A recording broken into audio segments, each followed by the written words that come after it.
허락하신 하나님의 말씀은 이사야서 38장 9절로 22절까지 말씀입니다. 유다왕 히스기야가 병들었다가 그의 병이 나은 때에 기록한 글이 이러하니라. 내가 말하기를 나의 중년에 스올의 문에 들어가고 나의 여생을 빼앗기게 되리라 하였도다.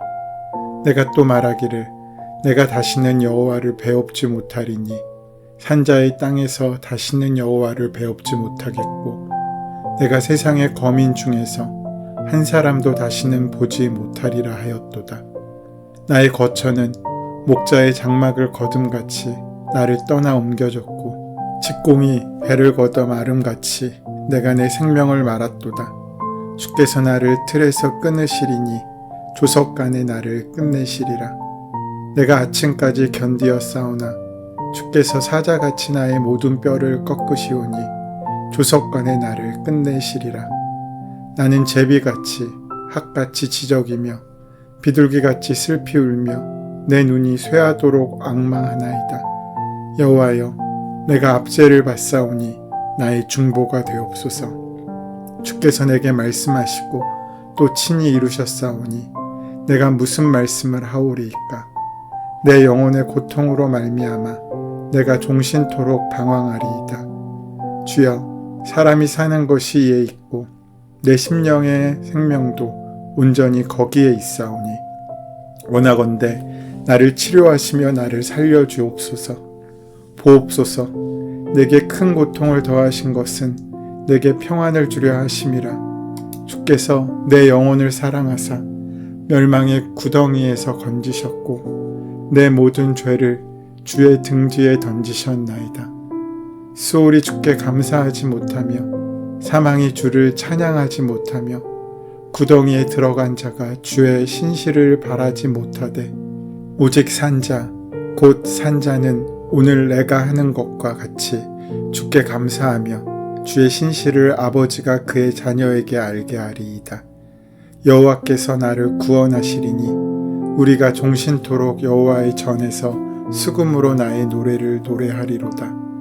이사야가 이르기를 한 뭉치 무화과를 가져다가 종초에 붙이면 왕이 나으리라 하였고 히스기야도 말하기를 내가 여호와의 전에 올라갈 징조가 무엇이냐 하였더라.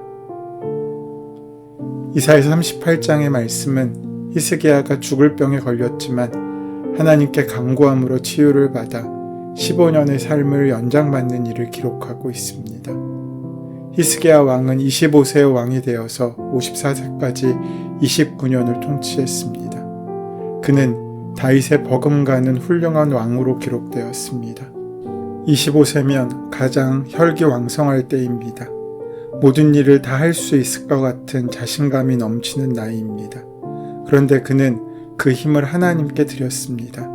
그가 왕이 된 후 가장 먼저 한 일은 나라 안에 있는 우상숭배를 정리하는 일이었습니다. 그는 특히 모세가 만들었던 놋뱀을 없앴습니다. 그것은 이스라엘 백성들이 광야에서 하나님을 원망하다가 불뱀에 물려 죽게 되었을 때 모세가 하나님의 명령을 따라 만들었던 것입니다. 그 놋뱀을 쳐다보는 사람은 모두 나음을 입었습니다. 그래서 그 놋뱀은 하나님의 능력의 상징이었습니다. 하지만 그것은 놋뱀의 능력이 아니라 놋뱀을 쳐다본 믿음의 능력이었습니다. 그러나 시간이 지나면서 이스라엘 백성들은 마치 그 놋뱀 그 자체가 신통한 능력을 가지고 있는 것으로 생각했습니다. 이스라엘 백성들은 그래서 그 놋뱀을 우상으로 삼아 700년이란 시간 동안 섬겼던 것입니다. 그러면서 그렇게 놋뱀을 섬기는 일이 지극히 당연한 일이 되어버립니다. 그 자체가 우상이 되었지만 모세가 만들었고 지금껏 그것을 섬겼기 때문에 그것을 없애는 일은 상당한 저항을 불러오기에 충분한 것이었습니다. 그럼에도 불구하고 그 놋뱀을 히스기야가 없앤 것입니다. 병이 난 히스기야는 그 모든 일을 진실과 전심 선하게 한 것이었다고 이야기하는데 그것은 그가 바로 이런 일을 행했다는 고백입니다. 히스기야는 그렇게 29년 동안 이스라엘을 통치하였습니다. 그리고 오늘 본문의 시점 이후로 15년을 더 통치한 것으로 보아 오늘 사건은 히스기야 왕이 재위한 지 14년째 일어난 사건입니다. 그는 25세의 왕이 되어 총 29년을 치리하였고 그가 15년의 생명을 연장받았기에 이때 왕이 된 지 14년째, 그러니까 그의 나이 38세의 이야기입니다. 아수르의 침략은 그의 통치 14년째였으므로 이 히스기야 개인의 위기는 국가적 위기와 함께 찾아왔다고 할 수 있습니다. 히스기야는 죽을 병에 걸렸고 하나님께서는 이사야를 통해서 히스기야의 생명이 곧 끝나게 될 것을 확정적으로 말씀하셨습니다. 이때 히스기야가 얼마나 곤고하고 힘들었을지 우리는 짐작할 수 있습니다. 그런데 이때 히스기야는 절망하여 주저앉지 않고 벽을 바라보며 간절히 하나님께 기도하였습니다. 그의 기도는 결코 개인의 목숨 연장 정도가 아니라 나라의 존의를 지키려고 하는 그 마음과 함께 닿아 있었던 것입니다. 히스기야는 아수르의 침공 초기 하나님을 의지하지 않고 정치적인 노력으로 애굽을 의지함으로 하나님께 책망을 받았습니다. 히스기야의 기도가 응답된 것은 이스라엘이 하나님을 의지하기로 결단함으로 다시금 하나님의 자녀로서의 모습을 되찾기 시작하였기 때문입니다. 하나님께서는 그것을 좋게 보시고 히스기야의 생명을 15년 동안이나 연장시켜 주십니다. 거기에다 아수르의 손에서 건져주시겠다고 약속하십니다. 자신의 모든 문제가 한꺼번에 완전히 해결되는 순간이었습니다. 이 얼마나 기뻤고 감동적인 순간입니까? 그래서 그가 드린 찬양의 고백, 결단과 서원의 말씀이 9절에서 20절까지의 말씀으로 전해집니다.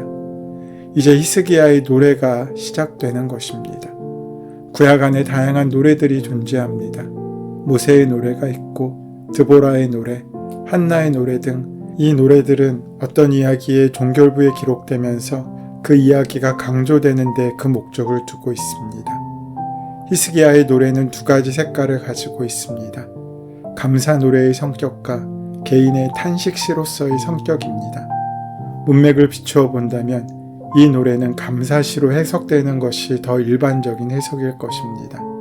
히스기야에게 질병이 찾아온 때는 그의 마지막 노년의 때가 아니었습니다. 중년의 때, 흔히 말하는 한창 때, 스올의 문, 죽음의 문으로 들어가게 된 것입니다.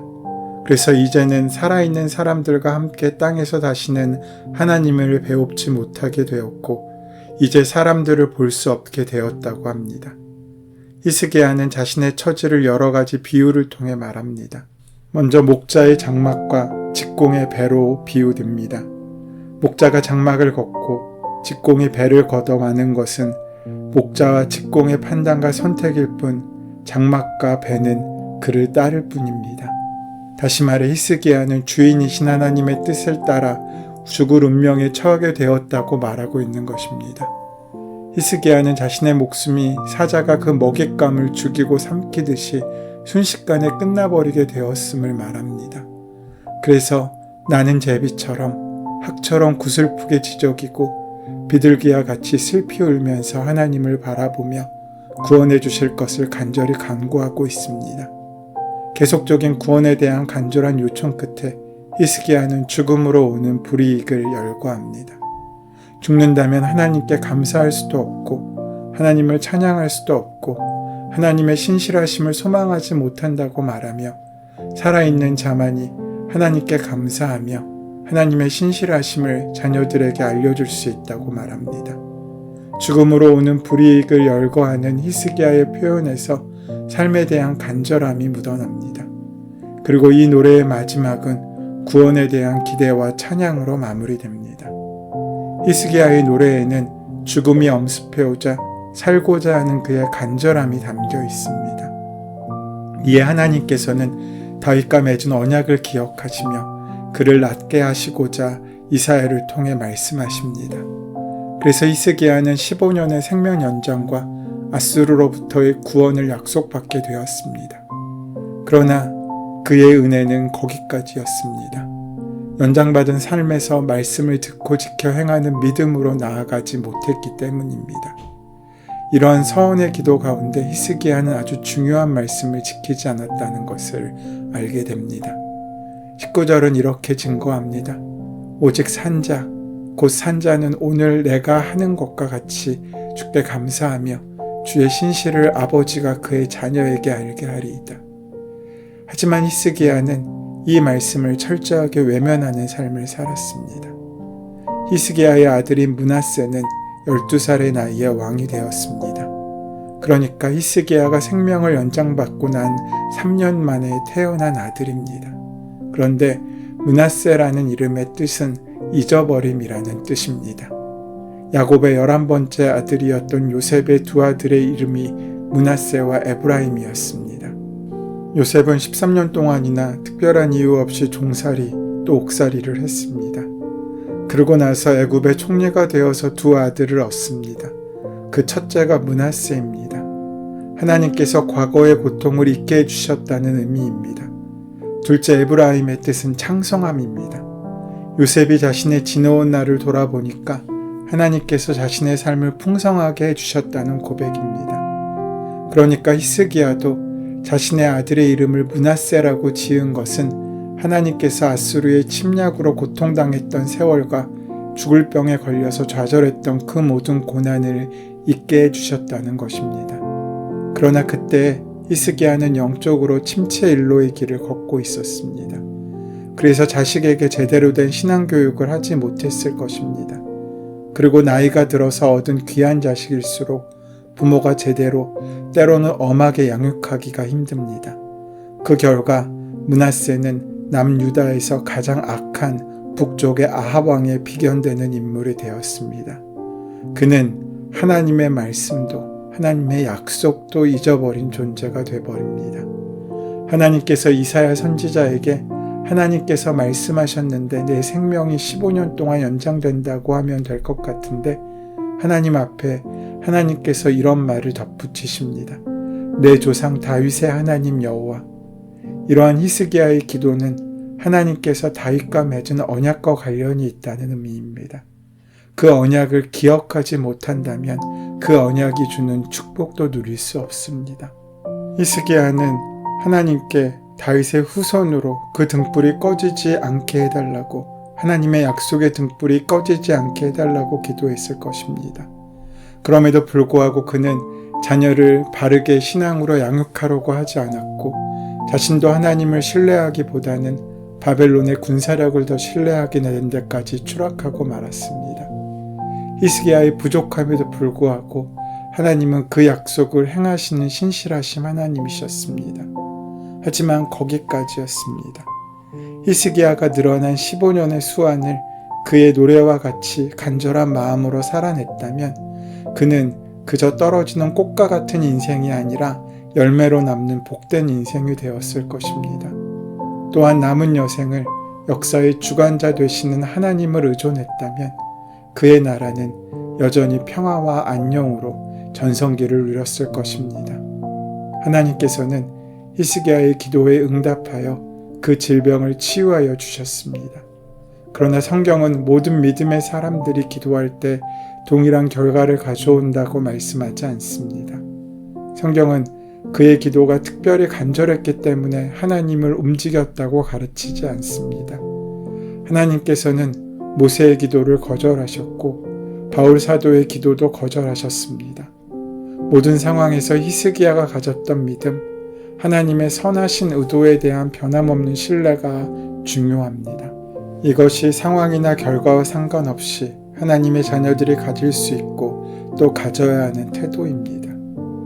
히스기야의 생명 연장과 그의 기도를 통해 알리시고자 하는 하나님의 의도가 무엇이었겠습니까?